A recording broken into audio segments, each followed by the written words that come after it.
Les sculptures des chapiteaux culminent à 40 mètres. On avait sous-estimé l'état de dégradation de ces sculptures.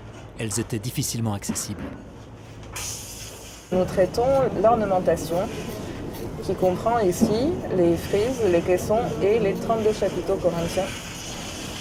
Nous avons projeté un cataplasme qui a permis de nettoyer la pierre, la décrasser et de faire remonter les sels. Une fois le cataplasme retiré, on a ensuite pu projeter cette pâte blanche à base de cellulose, d'argile et de sable qui va permettre de rincer et de dessaler la pierre, de stopper la remontée des sels. Il y a le côté technique, mais il y a le côté, j'ai envie de dire un peu poétique, mais oui, pour moi, il y a de la poésie là-dedans. C'est pas n'importe quelle pierre qu'on touche, elle impose le respect, cette pierre. Si les faces internes des sculptures peuvent être préservées et nettoyées, les faces externes, plus exposées aux conditions atmosphériques, doivent être en grande partie restaurées. Il est souvent nécessaire de remplacer la partie supérieure des chapiteaux, c'est-à-dire la demi-assise. Il faut alors la détruire pour la déposer, puis remonter d'énormes nouveaux blocs à peine équarris en atelier. Ils sont acheminés par grue, puis sur tapis roulant pour être insérés dans les espaces préparés. Ils sont prêts à être sculptés. Des tailleurs de pierre procèdent aussi au remplacement d'autres éléments, principalement les grandes feuilles d'acanthe, mais aussi de plus petites sculptures.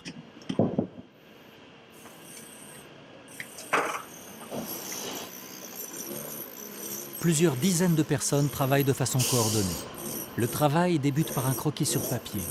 Il est reporté au crayon sur le bloc.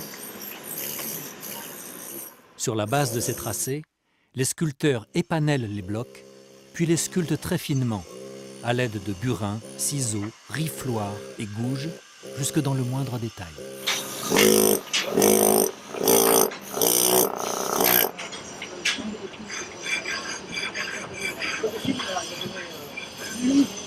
Je travaille sur le 11e chapiteau, il y en a 32 qui sont en restauration. 18 blocs comme ça qui ont été remis en place sur les parties supérieures du chapiteau. Et après, il y a des interventions plus petites sur des corps saillants de feuilles ou des feuilles entières.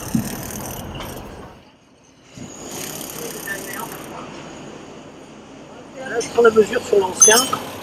Je constate qu'il y a 2 cm de profondeur pour aller chercher ce plan-là.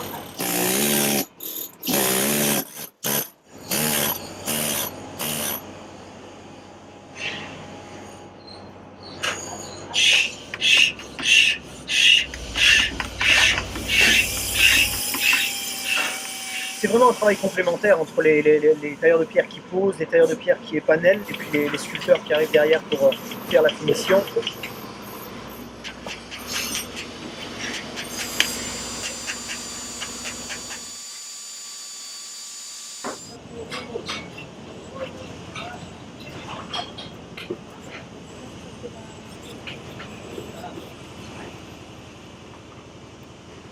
Et on travaille aussi pour les oiseaux.